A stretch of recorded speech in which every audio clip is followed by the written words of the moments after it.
Budget जो आज प्रस्तुत किया है, मुझे उम्मीद थी कि प्रदेश में जो लगातार महंगाई बढ़ रही है, बेरोजगारी बढ़ रही है, उस पर कुछ ठोस कदम उठाएंगे। लेकिन बजट भाषण को सुनने के बाद मुझे ऐसा लग रहा है कि सिर्फ खाना पूर्ति हुई है और कोई ठोस कदम उठाए नहीं है। जो मूलभूत सुविधाएं की जनता को जरूरत थी, आज बिजली पानी से बहुत बुरा हाल है प्रदेश में, और विशेष रूप से जो कृषि क्षेत्र है उसमें जो घोषणाएं पहले की थी उनको पूरा नहीं कर पाए, अभी नई घोषणाएं करी हैं। मुझे लगता है कि ये पढ़ा गया है, लेकिन इसमें जो भावना होनी चाहिए थी नौजवानों को रोजगार देने की, अभी घोषणा करी है इतने लाख नौकरियां, लेकिन पिछले 6 महीने में जो हमारी सरकार जो नौकरियां देकर गई थी उनको भी लागू नहीं कर पाए हैं। तो मुझे लगता है कि बजट से कोई बहुत ज्यादा जनता में प्रभाव नहीं पड़ने वाला है। देखिए, बजट बहुत अद्भुत है और बजट के माध्यम से जो सरकार ने पहला बजट एक विस्तृत रूप से रखा है सरकार बनने के बाद में, और मेरा मानना है कि आने वाले समय में इस बजट का आपको स्वरूप देश में प्रदेश के अंदर विकास के रूप में देखने को मिलेगा और आने वाले समय में बहुत अच्छा विकास हम सबको अपने प्रदेश में देखने को मिलेगा। विपक्ष बता रहा है बजट कुछ नहीं है, विपक्ष का तो काम यही है, क्योंकि वो विपक्ष है। उनके लिए तो हर कोई कार्य जो प्रदेश में भले के लिए किया जाएगा, उनके लिए तो हर वो कार्य बुरा होगा, क्योंकि वो नहीं चाहते कि प्रदेश का विकास हो।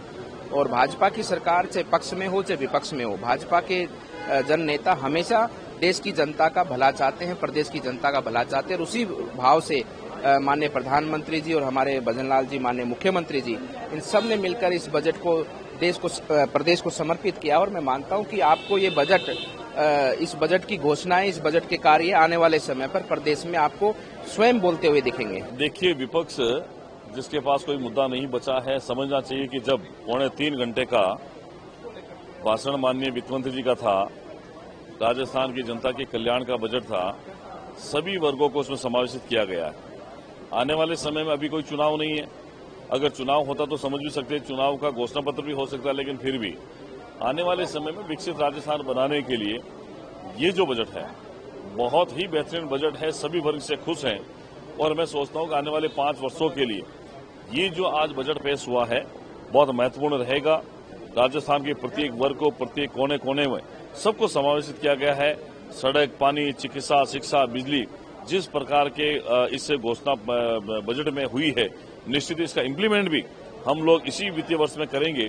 और चरणबद्ध तरीके से जो काम हमने तय किए हैं, पूरा का पूरा काम निश्चित समय में, तय समय पर पूरा पारदर्शिता के साथ पूरा करें। आज राजस्थान विधानसभा में माननीय उप मुख्यमंत्री दिया कुमारी जी ने माननीय भजनलाल जी के नेतृत्व में जो बजट प्रस्तुत किया है, समाज का हर वर्ग का ध्यान रखते हुए उन्हें किसी न किसी प्रकार के सौगात दी गई है।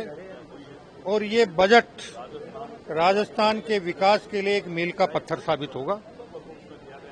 विपक्ष कह रहा है कोई खास घोषणाएं नहीं हुई, पुरानी घोषणाएं हैं, कब तक पूरी? विपक्ष, देखिए, खास बदलाव नहीं किया। लोकतंत्र का कायदा ये है कि विपक्ष अच्छे कामों की प्रशंसा करे और सकारात्मक आलोचना करे, लेकिन पिछले कुछ वर्षों से 5 साल में उन्होंने जिस प्रकार की आर्थिक अराजकता फैला रही थी, उससे वो बौखलाए हुए हैं।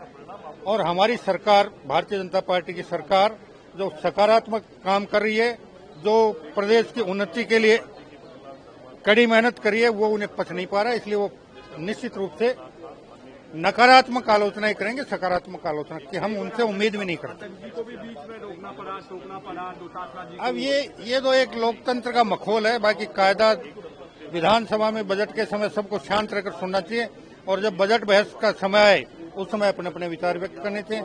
लेकिन अनावश्यक हस्तक्षेप एक परंपरा बन गई है, जो मेरे हिसाब से कोई उचित नहीं।